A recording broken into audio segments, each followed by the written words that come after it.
تو اللہ نے حکم دیا کہ نبی سے آگے نکلنے کی کوشش مت کرو. دوسرا حکم یا ایھا الذین آمنوا لا ترفعوا اصواتکم فوق صوت النبی, نبی کی آواز سے اپنی آواز اونچی مت کرو. دیکھو نبی کا ادب کیوں ہے, اس لیے کہ آپ اللہ کے سفیر ہیں. تو یاد رکھیں جو نبی کا سفیر ہوگا, جن کو علماء کہا جاتا ہے, ان کا بھی اسلام میں احترام ہے. ان کی آواز سے بھی اپنی آواز اونچی کرنے کی آپ کو اجازت نہیں ہے, اسی آیت کی روشنی میں. اسی سے علماء نے اخذ کیا ہے. ہاں یہ الگ بات ہے کہ نبی کی آواز سے اونچی آواز کریں گے تو بہت زیادہ گناہ ہے, علماء کی بے ادبی کریں گے تو اس لیول کا ظاہر گناہ نہیں ہوگا, کیونکہ کوئی عالم کروڑوں علماء مل کے بھی نبی کی خاک کے برابر بھی نہیں ہو سکتے. لیکن یہ ادب بہرحال اسلام میں ہے, اور یہی باپ اور ماں کا بھی ادب ہے. سمجھتے ہو کہ نہیں سمجھتے؟ کیونکہ کسی کے سامنے اونچی آواز سے بات کرنا, کسی قابل احترام شخصیت کے سامنے, یہ قرآن سے پتہ چلتا ہے یہ عمل بے ادبی ہے. تو جب بھی آ کے کسی عالم کے سامنے, بزرگ کے سامنے, بڑوں کے سامنے بیٹھیں تو آواز کیا رکھیں, بس اتنی پست نہ ہو کہ کورونا ہو جائے انسان. کیسے کرونا ہوتا ہے کہ بہت سے لوگ آ کے اتنی آرام سے منمن کر رہے ہوتے ہیں, آدمی کان قریب میں لے جاتا ہے اور جراثیم اسی دوران اس کو چھینک بھی آ گئی تو بس گیا کرونا.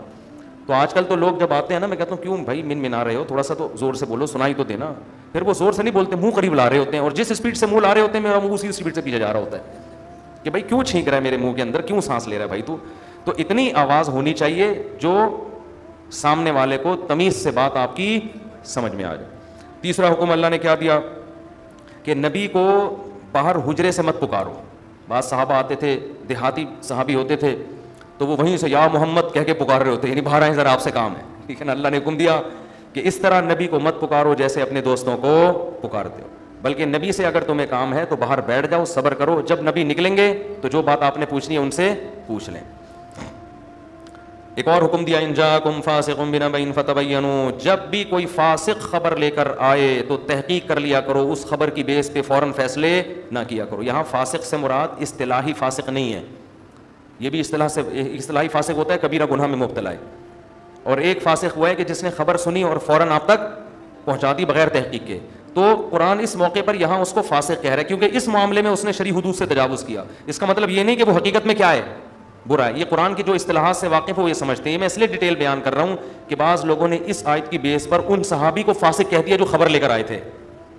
ایک صحابی خبر لے کر آئے اور اس خبر کی بیس پر صحابہ نے دوسری قوم پہ چڑھائی کرنے کا ارادہ کر لیا, تو اللہ نے فرمایا پہلے تحقیق تو کرو. تو یہ جو فاسق کہا گیا یہ اصطلاحی اعتبار سے نہیں, بلکہ اس معاملے میں انہوں نے ان سے کیا ہوئی ہے, غلطی. اس میں ڈیٹیل میں جاؤں گا تو پورا بیان اسی پر ہو جائے گا, اس لیے مختصر اتنا فی الحال کافی سمجھیں تاکہ جو ہم اصل موضوع ہے وہ نہ رہ جائے. تو ہمیں اس آیت میں اللہ نے بتا دیا بغیر تحقیق کے باتیں آگے بولو مت پھیلائے کرو. اور آج کل یہ گناہ جتنا زیادہ ہو رہا ہے نا ہول سیل کے حساب سے, کوئی خبر آ جائے فرانس نے ایک فلم بنا لی ہے جس میں یوں کر دیا, بڑی فلم بنا لی, پوچھو تو صحیح بنائی بھی ہے کہ نہیں بنائی ہے, فلاں نے یہ کر دیا, فلاں نے یہ کر دیا. تو ہر آدمی, حکومت نے ایسا کر دیا, مخالفین نے یہ کر دیا, کچھ پتہ نہیں ہوتا, بس اچھا لیبل اچھے لگا کے لوگوں کو الو بنایا جا رہا ہوتا ہے. کوئی بھی آ کے آپ کو بتا دے نا فلاں نے توہین رسالت کی ہے, جا کے پکڑو مارو, ڈیلیٹ ہو جائے گا وہ بندہ. لوگ مجمع دیکھتے ہیں, پبلک کو دیکھتے ہیں,